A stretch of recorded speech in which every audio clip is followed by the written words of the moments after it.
बिस्मिल्लाहिर्रहमानिर्रहीम। Dear students, अस्सलाम वालेकुम। Myself Mohammad Afzal. आज हम नेक्स्ट टॉपिक डिस्कस करने वाले हैं। ये टॉपिक 10th क्लास के चैप्टर 15 का ही है और इस टॉपिक का नेम है हमारे पास incomplete dominance. Incomplete dominance dear students, आपको याद होगा प्रीवियस लेक्चर में हमने डिस्कस किया था को डोमिनेंस को, यानी कि कंप्लीट डोमिनेंस को। इस को डोमिनेंस से प्रीवियस लेक्चर के अंदर हम ये बात भी इनकम्प्लीट को भी डिस्कस कर चुके हैं, बट वहाँ पे हमने इसका एक ब्रीफली इंट्रोडक्शन लिया था कि ये होती क्या है। आज चले हम इसकी थोड़ी सी एक्सप्लेनेशन को पढ़ते हैं कि व्हाट इज़ इनकम्प्लीट डोमिनेंस, ये होती किस तरह से है। डियर स्टूडेंट, डेफिनेशन की अगर हम बात करें तो डेफिनेशन ये है कि a situation wherein heterozygous genotype both the alleles express as a blend, अपने आप को एक मिक्सचर की सूरत में अलील्स अपने आप को रिप्रेजेंट करती है और कोई भी उनमें से डोमिनेट नहीं है, ना कोई रिसेसिव है।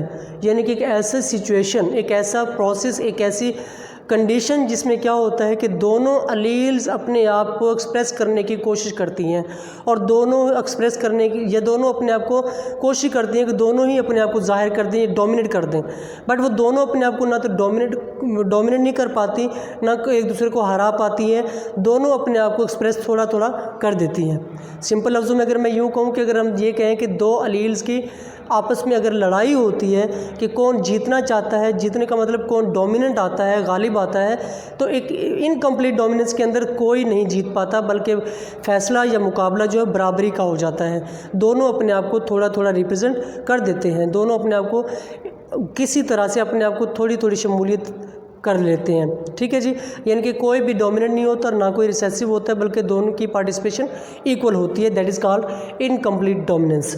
और इसके नतीजे में क्या होता है कि इन इंटरमीडिएट फिनोटाइप जो होती है वो एक्सप्रेसिव हो जाती है, इनके दोनों की बैन सिचुएशन पैदा हो जाती है, दोनों के इक्वल पार्टिसिपेशन आ जाती है।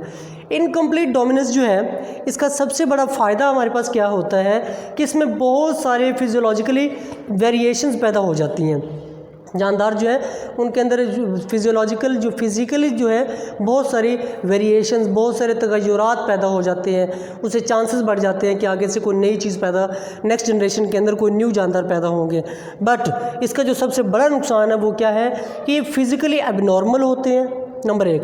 Number 2, low rate of survival, इनकी सर्वाइवल की रेट भी कम होती है। ठीक है जी, इस बात को हम यहाँ पे नेक्स्ट इंशाल्लाह एग्जांपल के अंदर डिस्कस करते हैं कैसे कि इसका डिसएडवांटेज यही है कि एक तो एबनॉर्मल होते हैं और ये अपने सर्वाइवल को ज़्यादा, यानी अपनी बका ज़्यादा देर तक नहीं रख सकते। किस तरह से, चलिए डिस्कस करते हैं। एग्जांपल है हमारे पास कि हाउ इनकम्प्लीट डोमिनेंस एक्सप्रेस्ड, अपने आप को किस तरह से जाहिर करती है, देखते हैं।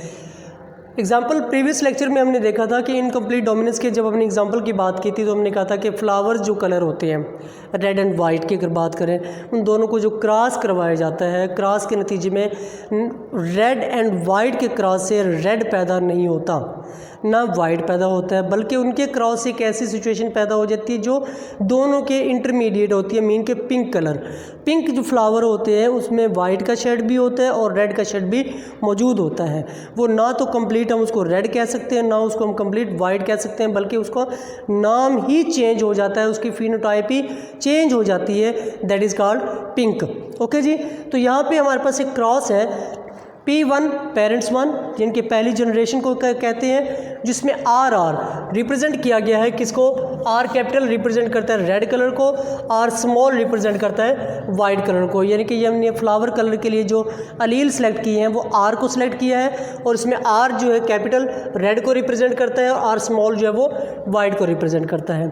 ठीक है जी, डियर स्टूडेंट्स, यहाँ पे जो हमारे पास जो पेरेंट्स 1 के अंदर जो जनरेशन मौजूद है ये दोनों होमोजाइगस क्रॉस है, यानी कि P1 जो है दोनों को प्योर या ट्रू ब्रीडिंग क्रॉस है। ट्रू ब्रीड का मतलब होता है जिसमें किसी किस्म की कोई मिलावट मौजूद ना हो। ट्रू ब्रीड क्रॉस के अंदर हमने ये देखा कि इनकी 2 अलील बनेगी। लॉ ऑफ सेग्रीगेशन आपको याद होगा कि जब भी क्रॉस करवाएंगे तो सबसे पहले अलील अपने आप को इंडिपेंडेंटली सेग्रीगेट कर लेती हैं। सेग्रीगेट करने के बाद ये अपनी मर्ज़ी से जिसके साथ चाहे मिल सकती है।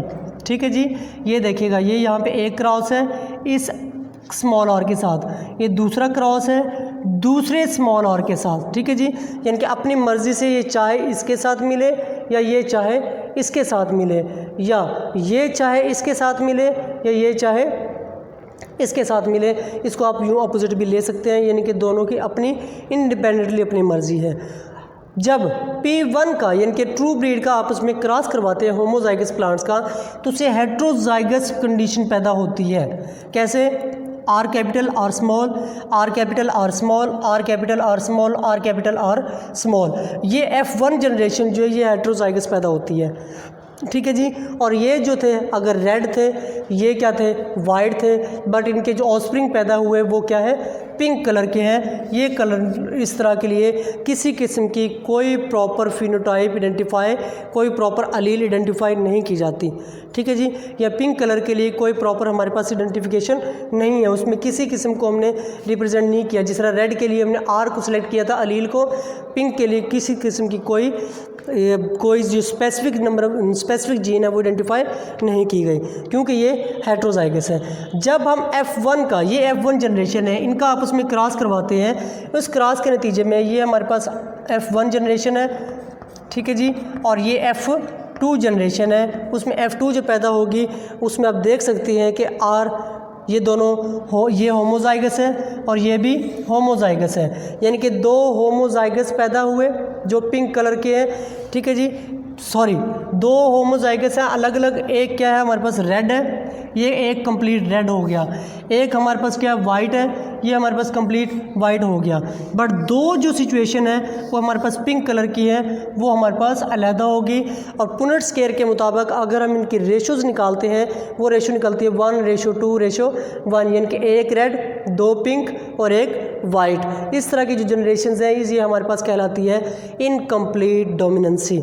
ठीक है जी। ये हमारे पास था आज का लेक्चर, जिसमें हमने ये देखा कि किस तरह से इनकम्प्लीट डोमिनेंसी जो है वो प्लांट्स के अंदर या ऑर्गेनिजम्स के अंदर पैदा होती है, किस तरह वो अपने आप को रिप्रेजेंट करते हैं। आई होप कि आज का लेक्चर आपको समझ आ गया होगा। इस हवाले से अगर कोई क्वेश्चन या क्यूरी हो आप व्हाट्सअप कर सकते हैं, टेक्स्ट कर सकते हैं। जज़ाकल्लाह।